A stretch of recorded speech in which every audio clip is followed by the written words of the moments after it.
1001 Arabian Nights ki mapansuba episode nga machu mari episode nipan gi loisilakpada hingchaba na nga phaba nupa adu ching mari na koisinba pat amagi manakta purakhi hojik pat asida nga phaba nipa asibu puraklaga hingchaba na kari tawrakhibage haiba adu amuk khangminarsi pat adugi mapan yorabada hingchaba aduna nga phaba nipa aduda magi langdo isingda hullo hairame pat adugi isingda nga mayam ama chaduna leirami nga phaba nipaduna khali ais mafam sidi tasengna nga marang kaina leireda ngasidi nga yamna langda thurani adubu yamna ngaklibadi lang aduda supnagi nga marikhak thurami nga sing adusu yengbada phajabata natana angakpagi masak oirami nga amana angawbani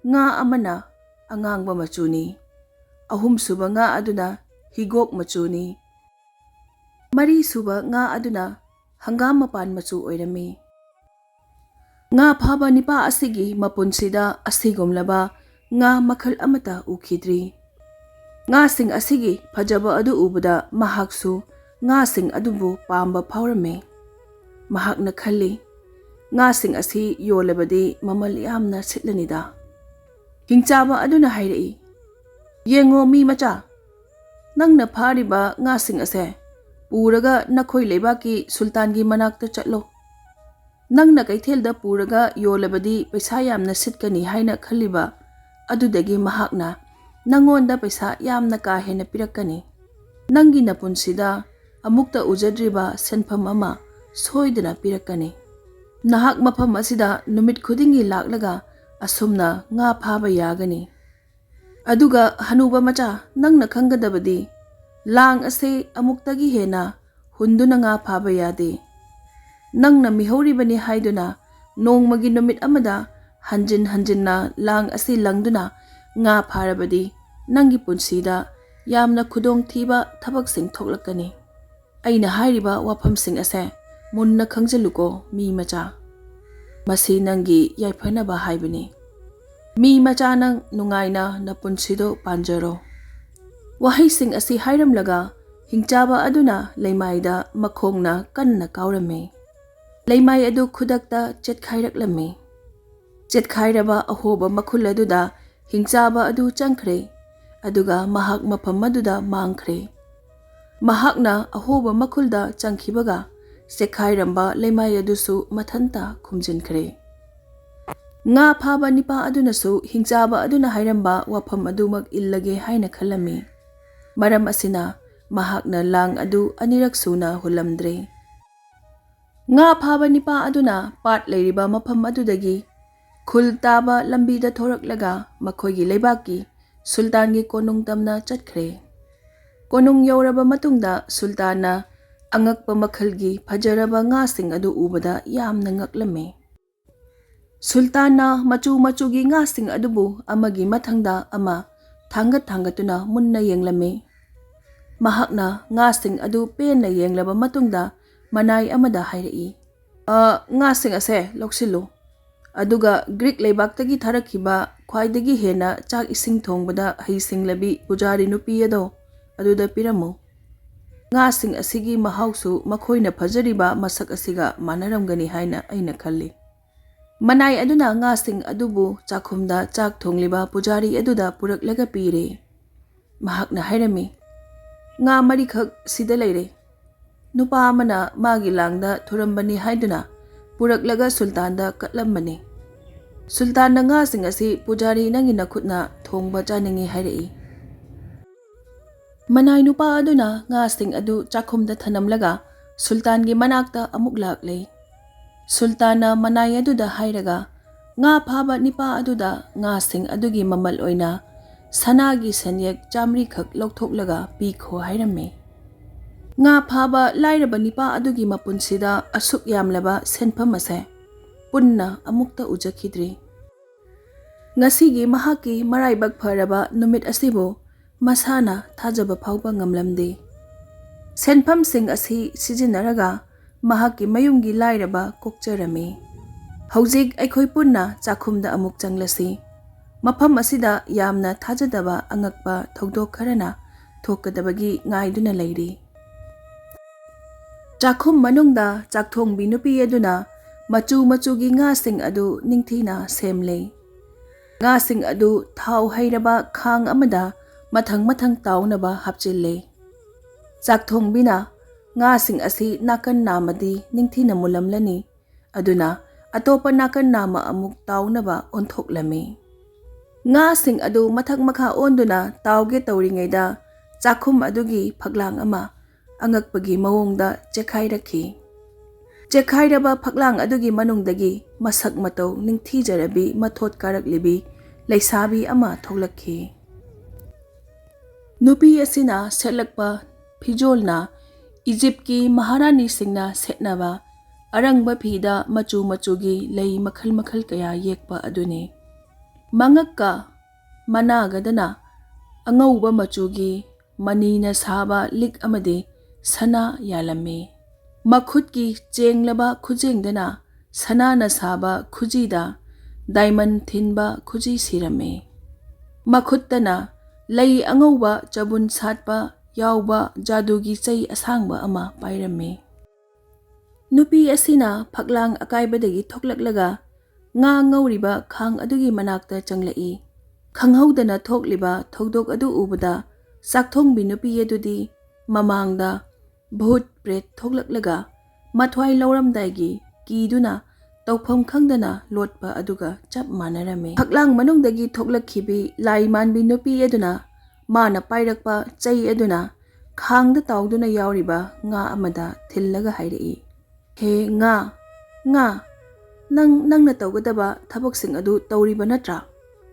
ꯈꯥꯡꯗ ꯇꯥꯎꯔꯤꯕ ꯉꯥ ꯑꯗꯨꯅ ꯅꯨꯄꯤ ꯑꯗꯨꯅ ꯍꯪꯂꯤꯕ ꯋꯥꯍꯪ ꯑꯗꯨꯒꯤ ꯄꯥꯎꯈꯨꯝꯗꯤ ꯑꯃꯠꯇ ꯄꯤꯔꯝꯗꯦ꯫ ꯂꯥꯏ ꯃꯥꯟꯕꯤ ꯅꯨꯄꯤ ꯑꯗꯨꯅ ꯑꯃꯨꯛꯀꯁꯨ ꯆꯩꯅ ꯊꯤꯟꯗꯨꯅ ꯃꯍꯥꯛꯀꯤ ꯋꯥꯍꯪ ꯑꯗꯨ ꯍꯟꯅ ꯍꯟꯅ ꯍꯪꯂꯝꯃꯤ꯫ ꯍꯟꯗꯛꯇꯤ ꯈꯥꯡꯗ ꯇꯥꯎꯗꯨꯅ ꯌꯥꯎꯔꯤꯕ ꯉꯥ ꯃꯌꯥꯝ ꯑꯗꯨꯅ ꯑꯃꯨꯛ ꯈꯛꯇꯗ ꯃꯀꯣꯛꯁꯤꯡ ꯑꯗꯨ ꯍꯥꯏꯒꯠꯂꯒ ꯈꯣꯟꯖꯦꯜ ꯑꯃꯠꯇꯗ ꯈꯨꯝꯂꯛꯏ, "ꯍꯣꯏ, ꯍꯣꯏ ꯇꯧꯖꯔꯤꯌꯦ꯫ ꯅꯪꯅ ꯌꯥꯔꯕꯗꯤ ꯑꯩꯈꯣꯏꯁꯨ ꯌꯥꯔꯦ꯫ ꯅꯪꯅ ꯅꯪꯒꯤ ꯁꯦꯟꯗꯣꯜ ꯁꯤꯡꯗꯣꯛꯂꯕꯗꯤ ꯑꯩꯈꯣꯏꯁꯨ ꯁꯤꯡꯗꯣꯛꯀꯅꯤ꯫ ꯅꯪꯅ ꯄꯥꯏꯗꯨꯅ ꯆꯠꯂꯕꯗꯤ ꯑꯩꯈꯣꯏꯅ ꯅꯪꯕꯨ ꯇꯥꯟꯅꯗꯨꯅ ꯐꯥꯒꯅꯤ, ꯑꯗꯨꯒ ꯃꯁꯤꯗ ꯑꯩꯈꯣꯏꯅ ꯄꯦꯟꯖꯒꯅꯤ." ꯂꯥꯏ ꯃꯥꯟꯕꯤ ꯅꯨꯄꯤ ꯑꯗꯨꯒ ꯈꯥꯡꯗ ꯌꯥꯎꯔꯤꯕ ꯉꯥꯁꯤꯡ ꯑꯗꯨꯒ ꯋꯥꯔꯤ ꯁꯥꯕ ꯂꯣꯏꯔꯕ ꯃꯇꯨꯡꯗ ꯅꯨꯄꯤ ꯑꯗꯨꯅ ꯈꯥꯡ ꯑꯗꯨꯕꯨ ꯃꯊꯛ ꯃꯈꯥ ꯑꯣꯟꯊꯣꯛꯂꯝꯃꯤ꯫ ꯃꯁꯤ ꯂꯣꯏꯔꯒ ꯆꯦꯛꯈꯥꯏꯔꯕ ꯐꯛꯂꯥꯡ ꯑꯗꯨꯒꯤ ꯃꯅꯨꯡꯗ ꯑꯃꯨꯛ ꯍꯟꯅ ꯆꯪꯈ꯭ꯔꯦ꯫ ꯃꯍꯥꯛꯅ ꯐꯛꯂꯥꯡ ꯃꯅꯨꯡꯗ ꯍꯦꯛ ꯆꯪꯈꯤꯕꯒ ꯆꯦꯛꯈꯥꯏꯔꯝꯕ ꯐꯛꯂꯥꯡ ꯑꯗꯨ ꯈꯨꯝꯖꯤꯟꯈ꯭ꯔꯦ꯫ ꯐꯛꯂꯥꯡ ꯑꯗꯨ ꯍꯥꯟꯅꯒꯤ ꯐꯤꯕꯝꯗ ꯑꯃꯨꯛ ꯂꯩꯈ꯭ꯔꯦ꯫ ꯑꯉꯛꯄ ꯊꯧꯗꯣꯛ ꯑꯁꯤ ꯎꯕꯗꯒꯤ ꯒ꯭ꯌꯥꯟ ꯃꯥꯡꯂꯨꯔꯕꯤ ꯆꯥꯛꯊꯣꯡꯕꯤ ꯅꯨꯄꯤ ꯑꯗꯨ ꯉꯥꯏꯍꯥꯛ ꯂꯩꯔꯒ ꯒ꯭ꯌꯥꯟ ꯇꯥꯔꯛꯂꯝꯃꯤ꯫ ꯃꯍꯥꯛꯅ ꯉꯁꯥꯏ ꯎꯠ ꯃꯔꯛꯇ ꯇꯥꯈꯤꯕ ꯉꯥ ꯑꯗꯨ ꯂꯧꯈꯠꯀꯦ ꯍꯥꯏꯗꯨꯅ ꯆꯦꯒꯞ ꯄꯥꯏꯗꯨꯅ ꯂꯧꯈꯠꯂꯛꯄ ꯃꯇꯝꯗꯗꯤ ꯉꯥ ꯑꯗꯨ ꯃꯨꯁꯨꯛ ꯃꯨꯅ ꯃꯩꯇꯥꯜ ꯑꯣꯜꯂꯝꯂꯦ꯫ ꯃꯩꯇꯥꯜ ꯑꯣꯟꯗꯨꯅ ꯇꯥꯡꯒꯣꯏ ꯇꯥꯔꯕ ꯉꯥ ꯑꯗꯨ ꯍꯧꯖꯤꯛꯇꯤ ꯁꯨꯜꯇꯥꯟꯗ ꯊꯣꯡꯗꯨꯅ ꯄꯤꯖꯕ ꯌꯥꯔꯔꯣꯏ꯫ ꯑꯗꯨꯅ ꯃꯍꯥꯛ ꯌꯥꯝꯅ ꯀꯤꯅ ꯀꯞꯄ ꯍꯧꯔꯛꯂꯝꯃꯤ꯫ ꯆꯥꯛꯊꯣꯡꯕꯤ ꯅꯨꯄꯤ ꯑꯗꯨꯅ ꯀꯞꯅ ꯀꯞꯅ ꯍꯥꯏꯔꯝꯃꯤ, "ꯑꯣ, ꯀꯔꯤꯅꯣ ꯑꯩꯅ ꯍꯧꯖꯤꯛ ꯇꯧꯒꯗꯕ? ꯉꯥ ꯑꯁꯤꯗꯤ ꯃꯩꯇꯥꯜ ꯑꯣꯜꯂꯦ, ꯆꯥꯕꯁꯨ ꯑꯃꯠꯇ ꯌꯥꯔꯔꯣꯏ꯫ ꯁꯨꯜꯇꯥꯟꯅ ꯑꯩꯉꯣꯟꯗ ꯌꯥꯝꯅ ꯁꯥꯎꯔꯅꯤ꯫ ꯑꯩꯉꯣꯟꯗ ꯃꯥꯅ ꯀꯔꯤ ꯗꯟꯗꯤ ꯄꯤꯔꯛꯀꯅꯤ ꯍꯥꯏꯕꯁꯨ ꯀꯔꯤꯝꯇ ꯈꯪꯗꯦ꯫ ꯊꯣꯛꯈꯤꯕ ꯊꯧꯗꯣꯛꯁꯤꯡ ꯑꯁꯤꯒꯤ ꯃꯇꯥꯡꯗ ꯇꯝꯂꯕꯁꯨ ꯃꯥꯅ ꯑꯩꯕꯨ ꯊꯥꯖꯕꯤꯔꯣꯏ꯫ ꯀꯔꯤꯅꯣ ꯑꯩꯅ ꯍꯧꯖꯤꯛ ꯇꯧꯒꯗꯕ ꯑꯁꯤꯕꯣ?" ꯆꯥꯛꯊꯣꯡꯕꯤ ꯅꯨꯄꯤ ꯑꯗꯨꯅ ꯀꯞꯇꯨꯅ ꯆꯥꯛꯈꯨꯝꯗ ꯂꯩꯔꯤꯉꯩꯗ ꯉꯁꯥꯏ ꯉꯥ ꯄꯨꯔꯒ ꯂꯥꯛꯈꯤꯕ ꯃꯅꯥꯏ ꯅꯤꯄꯥ ꯑꯗꯨ ꯑꯃꯨꯛ ꯆꯪꯂꯛꯏ꯫ ꯃꯅꯥꯏ ꯑꯗꯨꯅ ꯆꯥꯛꯊꯣꯡꯕꯤꯗ ꯉꯁꯥꯏ ꯄꯨꯔꯛꯈꯤꯕ ꯉꯥꯁꯤꯡ ꯑꯗꯨ ꯊꯣꯡꯕ ꯂꯣꯏꯔꯕ꯭ꯔꯥ ꯍꯪꯂꯛꯏ꯫ ꯆꯥꯛꯊꯣꯡꯕꯤ ꯅꯨꯄꯤꯅ ꯀꯞꯅ ꯀꯞꯅ ꯊꯣꯛꯈꯤꯕ ꯑꯉꯛꯄ ꯊꯧꯗꯣꯛꯁꯤꯡ ꯑꯗꯣ ꯃꯅꯥꯏ ꯅꯤꯄꯥ ꯑꯗꯨꯗ ꯂꯣꯏꯅ ꯇꯝꯂꯝꯃꯤ꯫ ꯋꯥꯔꯤ ꯑꯁꯤ ꯇꯥꯕꯗ ꯃꯍꯥꯛꯁꯨ ꯌꯥꯝꯅ ꯍꯦꯛ ꯉꯛꯂꯝꯃꯤ꯫ ꯃꯍꯥꯛꯅ ꯑꯇꯣꯞꯄ ꯃꯤ ꯑꯃ ꯊꯥꯗꯨꯅ ꯉꯥ ꯐꯥꯕ ꯅꯤꯄꯥ ꯑꯗꯨ ꯀꯣꯅꯨꯡꯗ ꯑꯃꯨꯛꯀ ꯂꯥꯛꯇꯨꯅ ꯃꯥꯒ ꯎꯅꯅꯕ ꯄꯥꯎ ꯊꯥꯔꯝꯃꯤ꯫ ꯉꯥ ꯐꯥꯕ ꯅꯤꯄꯥ ꯑꯗꯨ ꯀꯣꯅꯨꯡꯗ ꯂꯥꯛꯂꯦ꯫ ꯉꯥ ꯐꯥꯕ ꯅꯤꯄꯥ ꯑꯗꯨꯗ ꯃꯥꯅ ꯄꯨꯔꯛꯈꯤꯕ ꯃꯆꯨ ꯃꯆꯨꯒꯤ ꯉꯥꯁꯤꯡ ꯑꯗꯨꯒ ꯆꯞ ꯃꯥꯟꯅꯕ ꯉꯥ ꯃꯔꯤ ꯑꯃꯒ ꯈꯨꯗꯛꯇ ꯄꯨꯔꯛꯇꯨꯅ ꯄꯤꯌꯨ ꯍꯥꯏꯔꯝꯃꯤ꯫ ꯍꯥꯟꯅ ꯄꯨꯔꯛꯈꯤꯕ ꯉꯥꯁꯤꯡ ꯑꯗꯨ ꯊꯧꯗꯣꯛ ꯑꯃ ꯊꯣꯛꯄꯗꯒꯤ ꯂꯣꯏꯅ ꯃꯩꯅ ꯆꯥꯛꯊꯣꯛꯈ꯭ꯔꯦ꯫ ꯁꯨꯜꯇꯥꯟꯗ ꯊꯣꯡꯗꯨꯅ ꯄꯤꯖꯕ ꯌꯥꯕꯒꯤ ꯐꯤꯕꯝ ꯑꯣꯏꯗ꯭ꯔꯦ ꯍꯥꯏꯔꯝꯃꯤ꯫ Nga phaba aduna hingchabana hairamba wasing adudi haidoktre. Adubu mana yamna singna nga sing adu ngasidi purakpa ngamlaroi. Nga phaba chatpham lambi adu yamna sangi. Ngasigi oinadi matamsu leitre. Aduna hayeng amuk pharaga soidana purakke hairame. Numit asigi numidangda nga phaba nipa asina pat aduda chatlaga nga phaba chatlame. Mahak na pat adu yauraga magi lang adu hunduna ngarang mana phakiba angakpa machu-machugi nga mari aduga sap manaba nga mari amaga amuk pharame. Nga phaba nipa aduna konungda laklaga manay nipa aduda nga sing adu pirame. Masidagi nga sing adu puraga manay aduna chakhumda lakle. Chakthongbi nupi aduda nga sing adu pire. Mahak yauna chakhumda leiduna chakhumgi thong adu lonchille. Chakthongbi nupina nga sing adu ningthina semba loiraga ngarangi matawgumna thongnaba sem sarame. Nga sing adu khang mathakta mathak makha onge haina hotnarakpa matamni. Matam maduda chakhumgi phaklang adu amuk hanna chekhailaklame.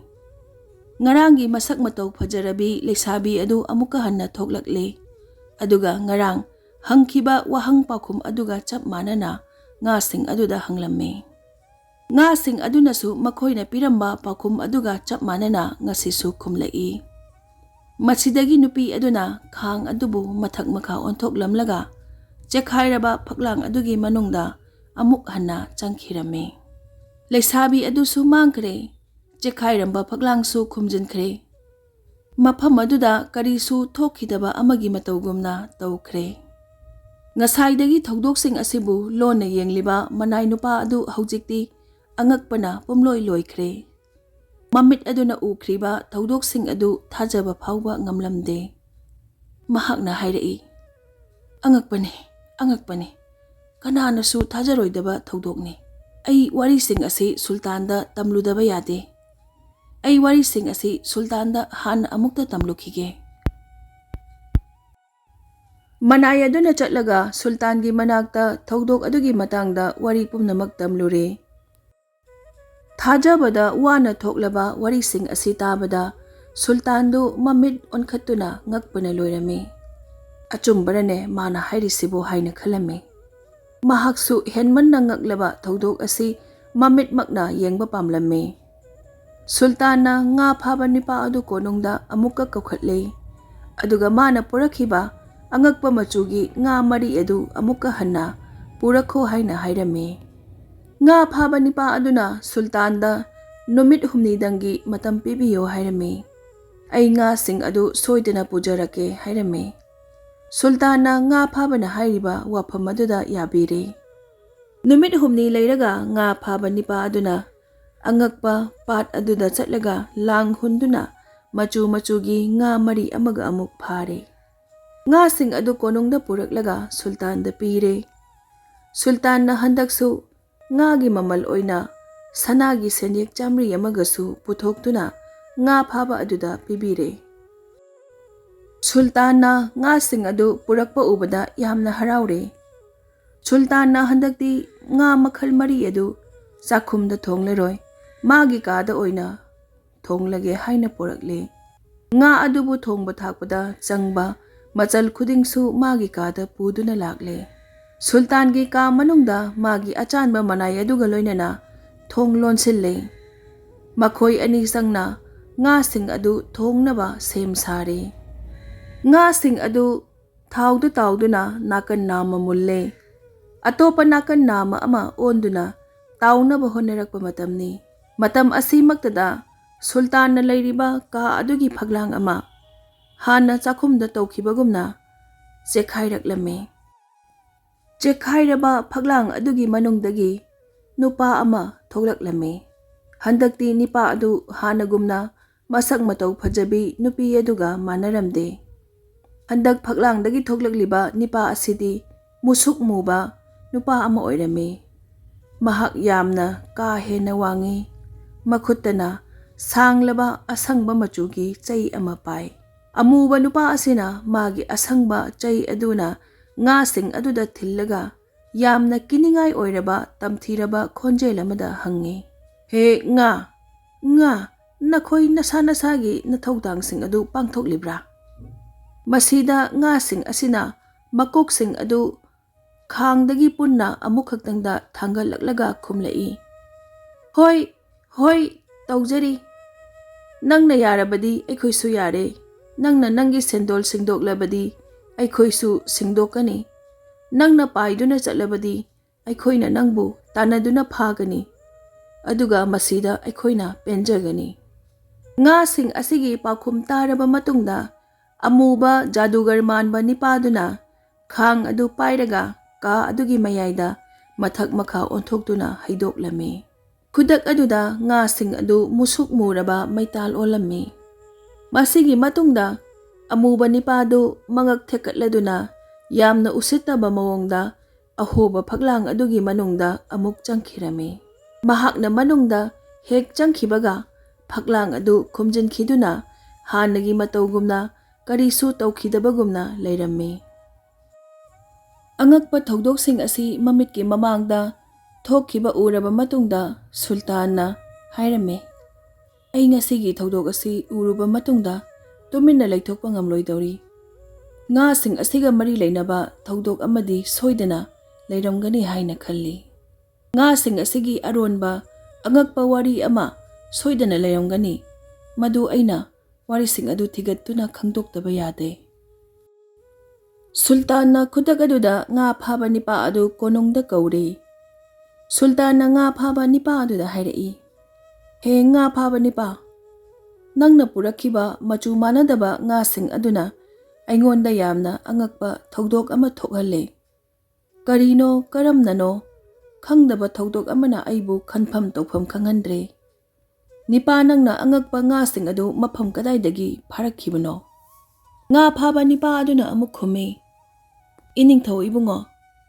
Nga sing adu aina pat amadagi phajarakpani. Pat adu chingjau marina koisinba pat amakhakni. Achauba chingjau ama karaba matungda tampaklam amada lei. Mapham adudagi phajarakpani. Ningthauna magi manai achanbada hangi. Nang mana hairiba pat asibu khangbro. Manai achanba aduna amuk khumlai. Khangjade ningthau. Ai nga phabana hairiba chingjau asida yamna toina sa tanba chatkre.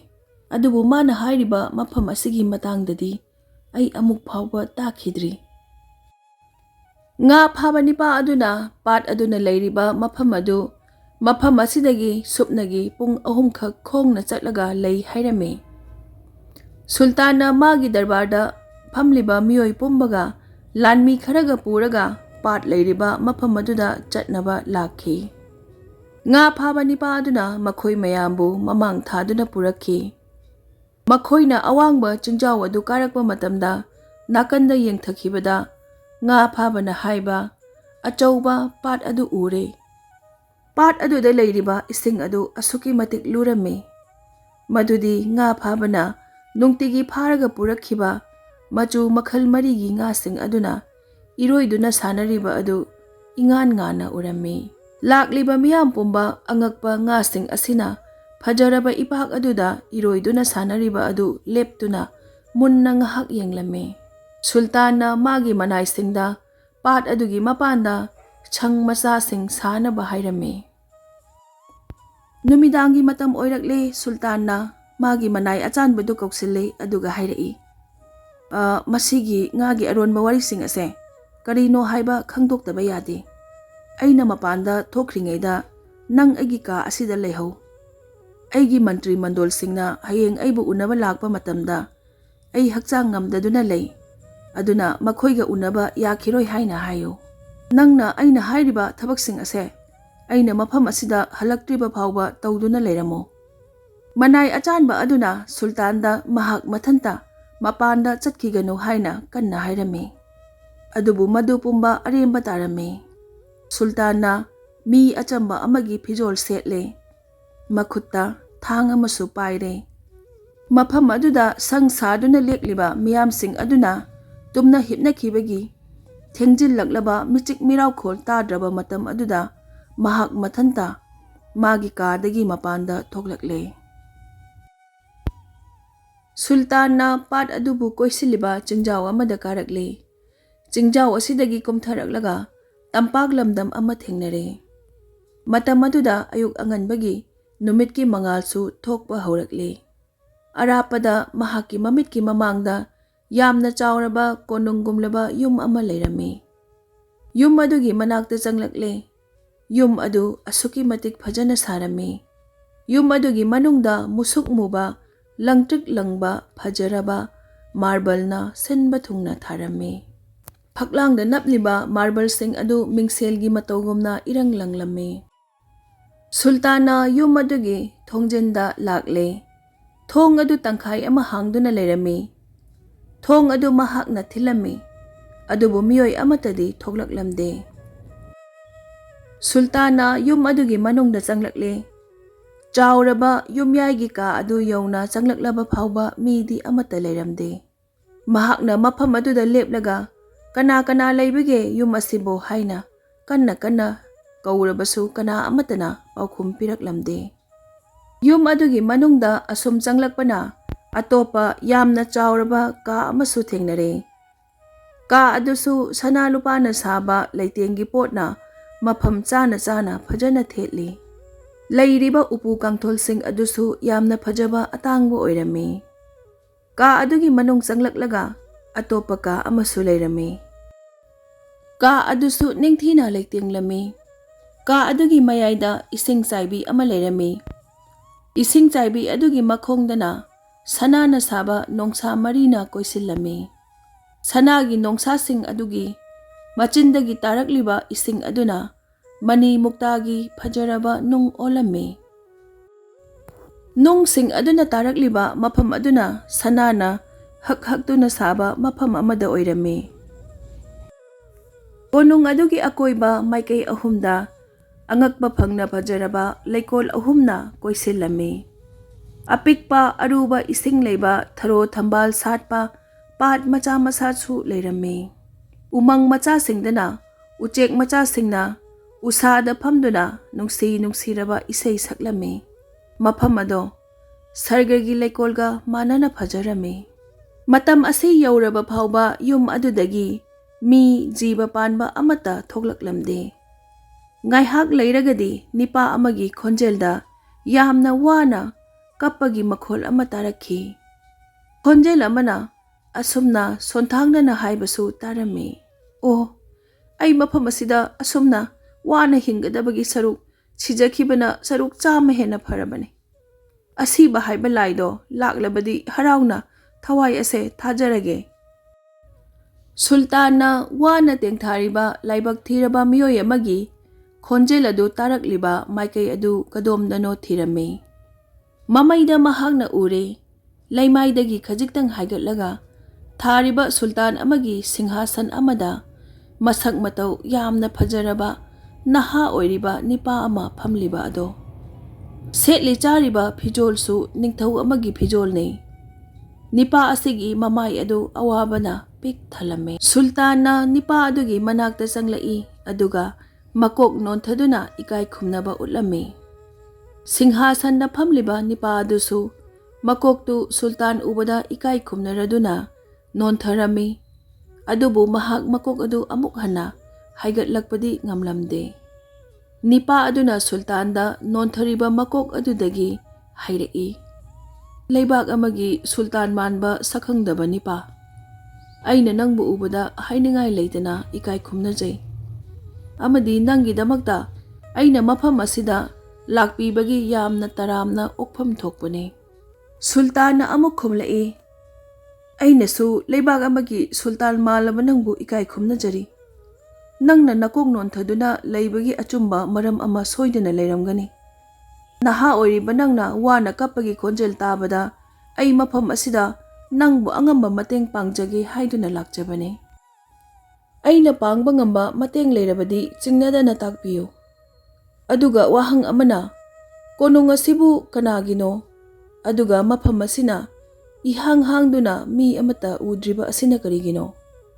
ꯅꯍꯥ ꯑꯣꯏꯔꯤꯕ ꯅꯨꯄꯥ ꯑꯁꯤꯅ ꯁꯨꯜꯇꯥꯟꯅ ꯍꯥꯏꯕ ꯋꯥꯍꯪ ꯑꯃꯠꯇꯒꯤ ꯄꯥꯎꯈꯨꯝ ꯄꯤꯗꯅ ꯅꯥꯀꯟꯗ ꯂꯩꯔꯤꯕ ꯃꯈꯨꯠ ꯑꯅꯤꯗꯨꯅ ꯖꯣꯟ ꯖꯣꯟ ꯂꯥꯎꯅ ꯇꯥꯔꯤꯕ ꯃꯐꯤ ꯑꯗꯨꯕꯨ ꯍꯥꯏꯒꯠꯂꯛꯏ꯫ ꯃꯐꯤ ꯑꯗꯨ ꯍꯥꯏꯒꯠꯂꯒ ꯁꯨꯜꯇꯥꯟꯗ ꯃꯥꯒꯤ ꯃꯈ꯭ꯋꯥꯡꯗꯒꯤ ꯍꯧꯔꯒ ꯃꯈꯥ ꯊꯪꯕ ꯍꯛꯆꯥꯡꯒꯤ ꯁꯔꯨꯛ ꯑꯗꯨ ꯑꯃꯨꯕ ꯃꯆꯨꯒꯤ ꯑꯔꯪꯕ ꯃꯥꯔꯕꯜꯅ ꯊꯤꯡꯖꯤꯟꯗꯨꯅ ꯊꯝꯂꯤꯕ ꯑꯗꯨ ꯎꯠꯂꯛꯏ꯫ ꯃꯁꯤꯅ ꯃꯔꯝ ꯑꯣꯏꯔꯒ ꯃꯍꯥꯛ ꯂꯦꯡꯕꯁꯨ ꯉꯝꯂꯝꯗꯦ꯫ ꯃꯁꯤ ꯎꯕꯗ ꯁꯨꯜꯇꯥꯟꯗꯨ ꯀꯤꯕ ꯐꯥꯎꯔꯝꯃꯤ ꯑꯃꯗꯤ ꯑꯉꯛꯄꯁꯨ ꯐꯥꯎꯔꯝꯃꯤ꯫ ꯁꯨꯜꯇꯥꯟꯅ ꯅꯤꯄꯥ ꯑꯗꯨꯗ ꯃꯁꯤ ꯃꯇꯧ ꯀꯔꯝꯅ ꯊꯣꯛꯈꯤꯕꯅꯣ ꯍꯪꯂꯝꯃꯤ꯫ ꯁꯨꯜꯇꯥꯟꯅ ꯅꯤꯄꯥ ꯑꯗꯨꯗ ꯊꯣꯛꯈꯤꯕ ꯋꯥꯔꯤꯁꯤꯡ ꯑꯗꯨ ꯂꯤꯗꯨꯅ ꯇꯥꯍꯜꯂꯨ ꯍꯥꯏꯔꯝꯃꯤ꯫ ꯅꯍꯥ ꯑꯣꯏꯔꯤꯕ ꯅꯤꯄꯥꯗꯨꯅ ꯍꯥꯏꯔꯛꯏ, ꯍꯣꯏ ꯁꯨꯜꯇꯥꯟ, ꯑꯩꯅ ꯁꯣꯏꯗꯅ ꯑꯩꯉꯣꯟꯗ ꯊꯣꯛꯈꯤꯕ ꯂꯥꯏꯕꯛ ꯊꯤꯔꯕ ꯑꯋꯥꯕ ꯊꯧꯗꯣꯛ ꯑꯗꯨꯒꯤ ꯃꯇꯥꯡꯗ ꯋꯥꯔꯤ ꯂꯤꯗꯨꯅ ꯇꯥꯍꯟꯒꯅꯤ꯫ ꯃꯇꯥꯡ ꯑꯁꯤꯗ 8ꯁꯨꯕ ꯏꯄꯤꯁꯣꯗꯀꯤ ꯋꯥꯔꯤ ꯂꯣꯏꯔꯦ꯫